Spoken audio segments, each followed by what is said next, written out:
Hi everyone, this is Jim. Welcome to episode 6 of Chess Mistakes of an A Player. I wanted to start out by updating the statistics. I've been keeping track of all the mistakes. I'm now halfway through. I've looked at a total of 60 games, and I've identified in those 60 games 85 critical mistakes, so around 1.5 mistakes per game. Which is, it's interesting. Some games had no mistakes because my opponent made the first mistake and I just went on to win. So even though, there were mistakes, of course, but none that were critical, which is my criteria here. So even in the games that I'm losing or that have some mistakes, a lot of them have multiple mistakes. So you can see that one mistake is often not enough to lose a game at this level. Sometimes it takes a couple. Anyway, so of these 85 mistakes, 6 were in the opening, so that's a pretty small number. And in fact, only one of them, which I showed in the previous video in episode 5 of Chess Mistakes, I found one that I thought would be a pretty clear example of if I just had a little more book knowledge of that opening, I probably wouldn't have fallen into that trap. But for the most part, even these opening mistakes are probably not things that I would learn from books, but just from more experience with the openings. But that's a pretty small number, so I guess I can be reasonably satisfied with my opening play. And majority of the mistakes are in the middle game, but still a significant 35% there in the end game.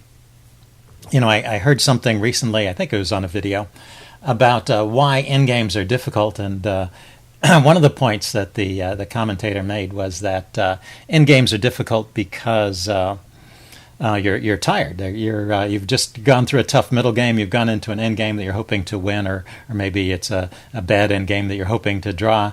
And it really requires alertness because the tactics don't disappear. There's a surface on the surface. Things may look a little bit simpler because there's fewer pieces, but there's still tactics there. And I have some examples of that in this video. So overall, dividing the mistakes according to whether they're strategic or tactical in nature, we say that they're mostly tactical. It's about 75%, say. 3/4 of them are tactical and 1/4 of them are strategic. So both areas that I could work on in my game. And a lot of the tactical mistakes are miscalculations, things that I miss as I'm trying to calculate deeply. But some of them are simple blunders. So of these 65, almost a third of them, 21, are actual blunders that I could have just, if I'd been taken a moment to do a blunder check, I could have avoided them. Or if I'd taken a moment to do that tactical scan at the beginning, I wouldn't have fallen into those tactics. And I have a couple examples of that in this video. And then amongst the miscalculations, which includes these ones that are just blunders, some of them are, say, 70% are where I make a bad move, and 30% are ones where there's a good move on the board that I miss. So that's the breakdown there. Okay, that's enough for the statistics. Let's get to the tactics. So the first one I wanted to look at, this is an endgame position. We're actually a few moves away from the position I wanted to look at. So let's move forward. I just wanted to give you the build-up. I have the black pieces here, and I have a pretty good position. My opponent has 2 pieces for a rook. But I have a better pawn structure here. I have 2 extra pawns, so I'm up in material from a material point of view, and I have a good position here. And I push my pawn forward to f5 to kick his knight, and it doesn't have many good squares to go to. You see I'm covering all of these squares. If he drops back to one of these squares over here, I'll probably just grab the pawn. So he plays knight to d2. And now I see a chance to simplify and go into a winning rook and pawn endgame. And I do that. And so you might see if you can spot the idea here, how to simplify and go into a rook and pawn endgame. Okay, I'm going to play the move. I played rook takes c1. I take off the bishop, which was defending the knight. He takes back. I take the knight. And so we do get this rook and pawn endgame, and I think this is pretty good. I'm 2 pawns up at the moment, but he gets a pawn back. Plays check. I go forward. He grabs the pawn. And I put my rook behind his pawn. And let's see, he played king g1. I want to get to the position where it's my move. This is the position. And this is, in fact, a winning rook and pawn endgame for me, which I don't win. So that's why I thought this was instructive. So let's look at my advantages here. I have a rook that's cutting off his king, so his king is out of the game. That's a pretty significant advantage for me.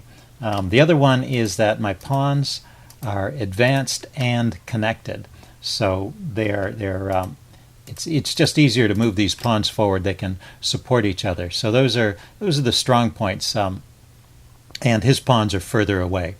There is one weakness in my position. Okay, and I guess another advantage, sort of the if you look at my opponent's pawns, his pawns are all disconnected and can become targets. So what are my opponent's advantages? My opponent's advantage is that he's got this outside passed pawn, which could be dangerous at some point. And the other thing is his rook is pretty active. So this has to do with the one kind of weakness in my position, which is my king has no moves. It can't come back here, can't go there because the pawn is guarding it. And if I move forward here, this is actually checkmate. So that rook is doing a good job of keeping me pinned in over here. So with those factors in mind, it's black's turn to move. Why don't you pause the video here and see if you can think of a good plan for black. Okay, I'm going to start by talking about a plan that's not good, because this is the plan I played in the game. I said, well, my rook is over here doing a good job. My king is over here and can't move. So maybe I should push the pawns. And I started pushing with e4. And this just is the first move, and it's a bad move in itself, but it's also the first move in a plan that ends up in a drawn position. He takes the pawn. I take back. He pushes on with a4. I push on with e3. And now he goes rook to e6. And there's no good way for me to hold on to everything here. I need to grab this pawn before it becomes a menace. And when I do that, he grabs this pawn. And this is actually a drawn rook and pawn endgame. So in just a few short moves, maybe 3 bad moves in a row there, I go from a winning position to a losing position. Yeah, e4 is what I played. So that's not the idea. So if you want to, with that information in mind, if you want to think about this some more, see if you can come up with a good plan here. Okay, I'm going to give away a plan. Now there are probably more than one. There are probably more than one good plans in this position. And this plan I found was with the help of a chess engine. I didn't discover it on my own, so maybe it's not so easy to find. But it's logical in retrospect. And if you think about my summary of the position, my biggest problem is actually the king. My rook is active, my pawns are in great shape, and there's no hurry. That's kind of one rule in the endgames. You don't have to hurry things. There's no hurry to push those pawns. They're not under attack. If his rook starts to go after my pawns, I guess I could go after. I could do something at that point to push the pawns forward. But so how do I liberate my king? And the idea is to play the move g4. That's the plan. And now here's one variation. If he takes the pawn, I take back, and then he can grab here. And so I've actually given up my material edge. So black has 2 passed pawns, and I have 2 passed pawns. And you might think this is something like an even endgame, but in fact this is completely winning for black, because I have multiple threats here. These pawns can go forward, and his king can't really participate in the game, whereas my king can. And one idea I always have here is bringing my king forward and threatening checkmate. And marching these pawns forward will also eventually threaten checkmate with his king against the back rank. And his pawns, on the other hand, can't really come forward. Well, he could start pushing this pawn, but that would get really dangerous. That would allow my king to come in directly and threaten mate, and then push these pawns forward. So anyway, this is how to transpose into a winning king and pawn endgame. Now he doesn't have to take, but if he doesn't take, say he moves his pawn forward. If he doesn't take, I'm going to take that pawn anyway. But in any case, by pushing the g pawn forward, I've at least given my king the square g5 here. So I have a square for the king, and that's how to turn this difficult position into a win, is to play that move g4. Okay, that's enough for this one. Let's go to another one. Let's see. This is game here. Move 23. So let's go forward. This is a simple tactical mistake. In this position, my opponent played the move king to g1. So now it's my move, and my next move is a blunder. So maybe I should, yeah, you can't see the blunder until I tell you what it is. But let's leave the position like this, because I'm thinking about the move knight f6. I just wanted to open up this file for my rooks, and that allows a tactic for my opponent. So this is your blunder check, I guess. Imagine if you'd played the move knight to f6 here, and you're wondering, does my opponent have any tactics to refute that move? Can you spot that tactic? Okay, I'm going to give the answer away. Yeah, the answer is yes, he does have a tactic, as you might have guessed, since I start out by saying it's a blunder. What he can do is he can grab the h-pawn with check, and that's always embarrassing. And when I take back, which I guess there's nothing better here, then his rook takes my knight. So let's back up to this position. So how can I miss something like that? Well, the interesting thing is, when I'm thinking about the move knight f6, I'm putting it on a square that's protected. The pawn is still there protecting it. And not only that, there's no piece attacking it there, because the rook attack on the f6 is blocked by his own knight. So the interesting thing about this tactic is that after I play knight f6, he has this one move, knight takes h6, which is a move with tempo, because it's a check on the king, and also wins a pawn at least. So if I do nothing, if I move the king, he can grab on. It actually wins 2 pawns, right? Yeah, if I move the king, he can grab on f7 as well. So I need to take for that reason. So it's a move with tempo. It unveils an attack, so it's a discovered attack. And the third quality is that if I take back, it removes a defender. So that move had 3 different qualities all in one, this one move, knight takes h6. So you can't just be thinking about one thing like, is my piece under attack, or can it be undermined? You have to look at the moves, the specific moves, and say, is there a move here that causes me trouble? And there is one. Okay, so that's a nice little tactic. And then there was one more tactic in this game. Let's see. I continued to play on, and he's a pawn up. He won a pawn with that little tactic, and but I still have hopes of drawing this. And so my next move, I'm thinking to trade off rooks. And so I play the move rook to e1, and that move is also a blunder. So can you figure out why rook to e1 is a mistake?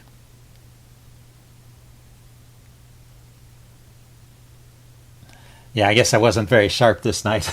So he has a good move here. The answer is he can play rook takes f7 check. Oh, okay. I played rook to e1, and he played rook takes f7 check. And that just wins another pawn. If I take his rook, he takes my rook. And then there are there are pawns on both sides of the board. He has a majority on both sides of the board, so that's actually an easy win for white there. Let's see, if I don't take his pawn, if I just move my king away, then he can trade off one pair of rooks, and he's still just a pawn up, or 2 pawns up in a winning rook endgame. So rook f7 is kind of a killer move. And how can I miss a move like that? Well, I was thinking this is kind of a forcing move, rook to e1, threatening to take, and then this rook can't really go anywhere. It's pinned on the back rank.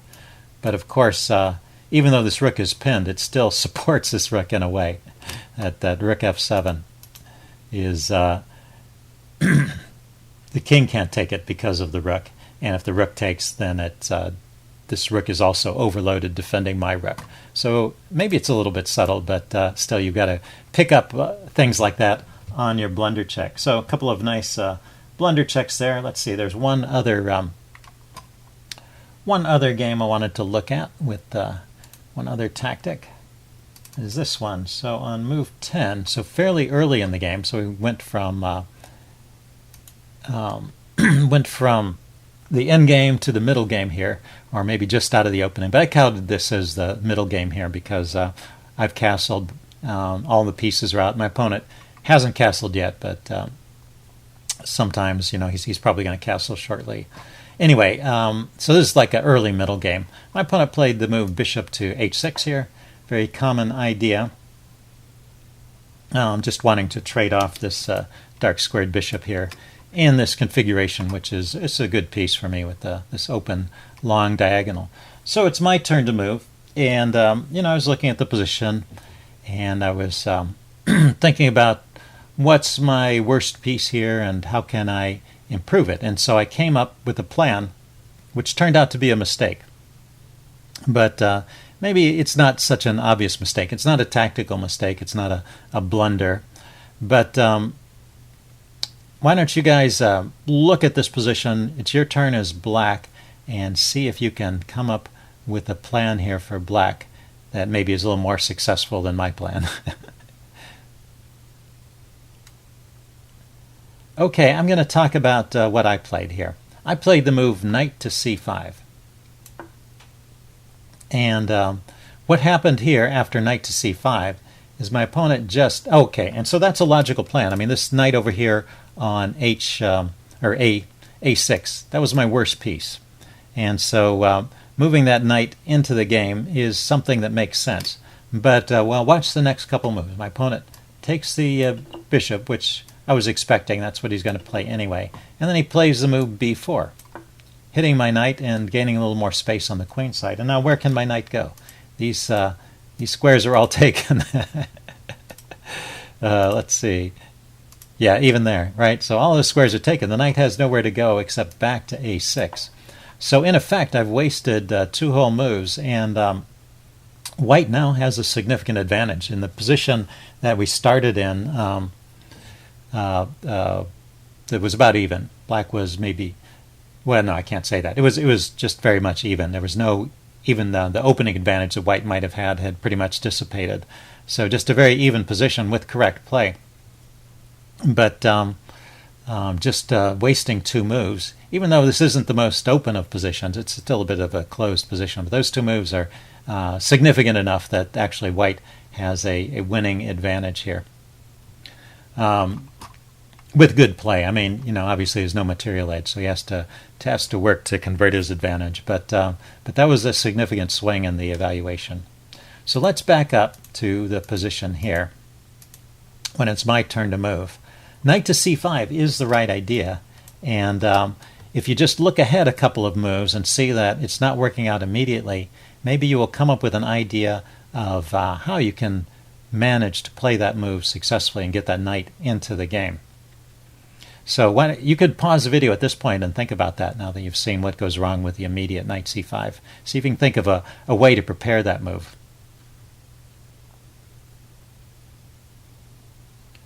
Okay, the suggestion I'm going to I'm going to give the answer away now. This is also something that I found with the help of a chess engine, but I think it's something I could have found if I'd thought about it. If you take the bishop first, I mean, usually this is just a matter of habit. I usually just sit there and wait for him to take because my king comes forward and then guards the h6 square. So just out of habit, I didn't really consider this move. But if I had thought about it, what this move does is it distracts his queen. He has to take back. And now I can play knight c5. And the knight c5 move is now coming with tempo. It's hitting his pawn on d3. And so that's how I've prepared this knight c5 move. Now if he plays b5, I'll just take back. If he plays d5, I can probably take this pawn here. But in any case, he needs to do something to defend the... it might even be better to play knight to d3 anyway and get that check in and pick up a pawn over here. That looks pretty good. So in any case, he needs to defend this d3 square. So he's going to waste a move doing that. And then I can prepare some other square for the knight to go to, maybe by playing a move like d6. The knight can hop back to d7 and get over here on the king side. So that is the idea here. In this position, instead of playing the immediate knight c5 first, trade off the bishop and then play knight c5, and it's a much stronger move, and black actually has quite a decent position after that. Okay, that concludes this video. Hope you guys enjoyed this. Leave any comments you have in the section below, and I will see you again soon. Bye.